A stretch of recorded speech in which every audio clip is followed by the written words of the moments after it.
తిడతాడు కొడతాడంటే మీలో మార్పు రావడం కోసం మాత్రమే, మీలో మార్పు రావడం కోసమే కొన్ని సందర్భాల్లో కఠినంగా మాట్లాడినటువంటి సందర్భాలు ఉండొచ్చు. కానీ ఏ టీచర్కు మీ మీద ఎలాంటి ద్వేషం కానీ కోపం కానీ, కోపం మాత్రమే ఉంటది కానీ ద్వేషం అయితే ఉండదు. కాబట్టి మళ్ళీ గుర్తు పెట్టుకుంటూ చూడండి, ఇంటి దగ్గర మీరు ఎప్పుడైనా చూడండి, మీరు ఎదుగుతున్నప్పుడు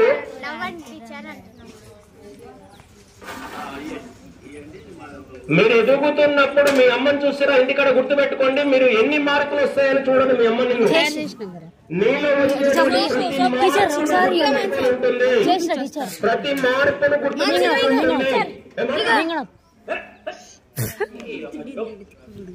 మనిషి అన్నప్పుడు 5 నిమిషాలు ఉండలే.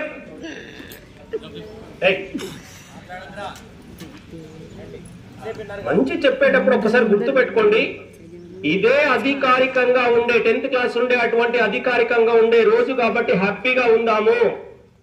ఇంటి దగ్గర మీ అమ్మ కలలు కంటుంది, మీ ప్రతి జ్ఞాపకాన్ని పదిలపరుచుకుంటుంది. ఒక అమ్మాయిని కానీ ఒక అబ్బాయిని ఒకసారి అడిగిన, మీ అమ్మకు ఏ కలర్ అంటే ఇష్టం రా అంటే వాడు నాకు తెలియదు సార్ అన్నాడు. చూడండి, మీ జ్ఞాపకాలు కడుపులో పడినప్పటి నుంచి ఇప్పటిదాకా మీ జ్ఞాపకాలన్నీ మీ అమ్మ దగ్గర ఉన్నాయి. మరి ఏ రోజన్నా మీ జ్ఞాపకాలు మీ అమ్మకు గిఫ్ట్ గా ఇవ్వాలన్న ఆలోచన ఉందా లేదా? అమ్మకి ఇచ్చే ఫస్ట్ గిఫ్ట్ గుర్తుపెట్టుకోండి, 10th క్లాస్ లో వచ్చిన తర్వాత అమ్మ తలెత్తుకుని ఆనందపడుతుంది, నిన్ను చూసి ఆనందపడుతుంది. రేపు మనం కూడా మంచి చదువుకొని ఇవ్వాలనే ఒక్క ఆలోచన రావాలి. బాగా గుర్తుపెట్టుకోండి, అమ్మ కన్న కలలను గుర్తుపెట్టుకుందాం. బాగా గుర్తుపెట్టుకోండి, మగపిల్లలు కూడా గుర్తుపెట్టుకోండి, మనల్ని ఎంత ఇష్టపడుతుందో ఇంటి దగ్గర అమ్మను. రేపటి నాడు మనం కాలేజ్ చేసే జ్ఞాపకాలు, కాలేజీ చేయాలంటే గుర్తుపెట్టుకోండి, ఎంత జీవితంలో ఒకటేంద్రా, జీవనం బుద్భుత ప్రాయం, యవ్వనం జరీవేగ తుల్యం. జీవితం అనేదట ప్రవహిస్తున్నటువంటి నది లాంటిదట. ఆ నీరు ఎక్కడ పోతుందో ఎప్పటికి పోతే కిందికి వెళ్తుంటాయి. మన జీవితం అయిపోతూ ఉన్నప్పుడు బాగా గుర్తు పెట్టుకోండి, మన జీవితంలో పోయినటువంటిది మళ్ళీ తిరిగి రాదు. పోయిన జ్ఞాపకాలలో ఏది కూడా తిరిగి రాదు. ఇప్పుడు మనం ఎంత కష్టపడతామో అంత అద్భుతమైనటువంటి జీవితం ఉంటుంది. గుర్తుపెట్టుకోండి, మీరు పాస్ అయిన తర్వాత దారులు ఎన్ని ఉంటాయో మొన్న కూడా చెప్పినాము. మీ దారులు చూడండి, మంచి చదువుకొని సెలవులలో మన జీవితాన్ని చూసావా. 10th క్లాస్ ఎగ్జామ్స్ అన్నప్పుడు సంవత్సరం ఉంది అనుకున్నారు, నెలలకు వచ్చింది, నెలలు పోయినాయి, రోజులకు వచ్చినాయి, రోజులు పోయినాయి, గంటలకు వచ్చినాయి. కేవలం ఇంకా గంటలలోనే మీకు తెలుగు ఎగ్జామ్ ఉంటుంది. ఎంత అద్భుతంగా రాయాలని మనసులో పెట్టుకోండి. మనం ఇచ్చేటువంటి ఆలోచన గుర్తు పెట్టుకోండి. నేను ఒక్కటైతే అనౌన్స్ చేస్తున్నాను, మీ దాంట్లో ఆడపిల్లలు కానీ మగపిల్లలు కానీ మీ దాంట్లో గనక ఎక్కువ మార్కులు తెచ్చుకొని టాపర్ గా నిలబడితే మీ అమ్మకి ఇక్కడ ఇదే దాని మీద సన్మానం చేస్తాం.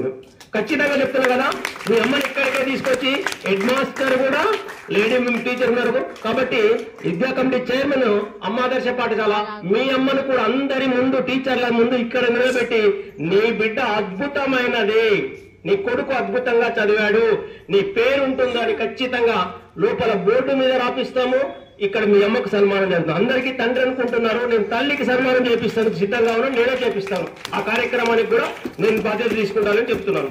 అది బాగా గుర్తుపెట్టుకోండి. ఇంకా రెండోటి మనం అనుకుంటాంగా, మీలో ఏదైనా భయాందోళనలు ఉండొచ్చు కూడా.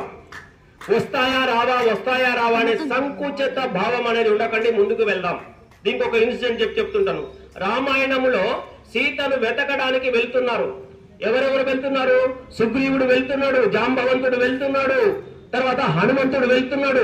వీళ్ళందరూ వెళుతూ ఉన్నప్పుడున్న కార్యక్రమంలో ఆ సముద్రం దగ్గరికి వెళ్ళినప్పుడు లంకకు చేరాలంటే మనస్సులో 5 నిమిషాలు కూడా కాన్సన్ట్రేషన్ చేయలేమా? ನಿಮ್ಮ ముఖాలు చూస్తే గుర్తుపట్టండి, ఒకటే గుర్తుపెట్టండి. సముద్రము దాటాలని అవతలికి వెళ్ళాలి, అందరూ మనరాలు అక్కడ చూస్తున్నారు. అప్పుడు జాంబవంతుడు వస్తా అంటాడు. జాంబవంతుడు వచ్చి అడుగుతాడు, ఈ సముద్రాన్ని దాటగలిగే శక్తి ఒక ముగ్గురికి ఉందబ్బా. ఎవరికి ఉంది? ఒకటి గరుత్మంతుడు అనే వాడికి ఉంది, రెండవది హనుమంతుడికి ఉంది, మూడవదికి తర్వాత వాయునందనికి ఉంది. ఈ ముగ్గురికే ఉంది. ఈ ముగ్గురులలో ఎవరు ఇక్కడ? హనుమంతుడికి అప్పటిదాకా తెలియదు, నేను బలశాలని ఈ సముద్రాన్ని లంఘించగలనని తెలియదు. కానీ అప్పుడు జాంబవంతుడు వచ్చి చెప్తాడు, నీవు గొప్ప బలవంతుడివి, పరాక్రమవంతుడివి, నీ శక్తి నీకు తెలియదు, నీ శక్తి నీకు తెలియదు, నీ శక్తి ఏంటంటే ఈ సముద్రాన్ని దాటేంత శక్తి నీ దగ్గర ఉంది అని జాంబవంతుడు చెప్పినప్పుడు హనుమంతుడు ఒకే లక్ష్యము, లక్ష్యాన్ని చేరుకోవాలి. సంకల్పం ఏంటో తెలుసా? లక్ష్యం ఏంటి? నేను లంకకు చేరుకోవాలి, ఒక్కటి తప్ప ఇంకా ఒకటి లేదు. ఆ లంకకు చేరే క్రమంలో పర్వతరాజు, సముద్రంలో ఉన్నటువంటి పర్వతరాజు ఒకవేళ హనుమంతుడు వస్తాడేమో, హనుమంతుడు వచ్చి సేద తీరిపోయి లక్ష్యాన్ని చేరుకోడేమో అని అక్కడికి వచ్చి పర్వతరాజు నిలబడితే బయటికి, సముద్రం నుంచి బయటికి వెళ్తే ఆ సముద్రంలో ఉన్నటువంటి పర్వతాన్ని ఢీకొంటాడు హనుమంతుడు. ఎందుకంటే నాకు ఆటంకం వస్తుందని. ఆయన లక్ష్యం వైపు చేరి లంకకు చేరుతాడు. ఇంత అద్భుతమైనటువంటి కార్యక్రమము బలవంతుడని కేవలం హనుమంతుడికి తెలియదు. తన శక్తి తనకు తెలియదు, తన శక్తి ఏందో తనకు తెలియదు. అప్పుడు జాంబవంతుడు వచ్చి నీ శక్తి ఇంత ఉంది అంటే తెలిసింది. మీలో కూడా గుర్తుపెట్టుకోండి, మీ పిల్లలు గుర్తుపెట్టుకోండి, మీరు సరిగ్గా రాయగలరు, రాయగలరు, రాయగలరు, రాస్తున్నారు. మీలో ప్రతిభ ఉంది, ప్రతిభ ఉంది, గుర్తుపెట్టుకోండి. మీరు ఒకటే లక్ష్యం వైపు వెళ్తున్నారు. నేను ఖచ్చితంగా వెళ్తున్నాను. నేను కాలేజీకి వచ్చే సంవత్సరం కాలేజీకి పోతున్నాము.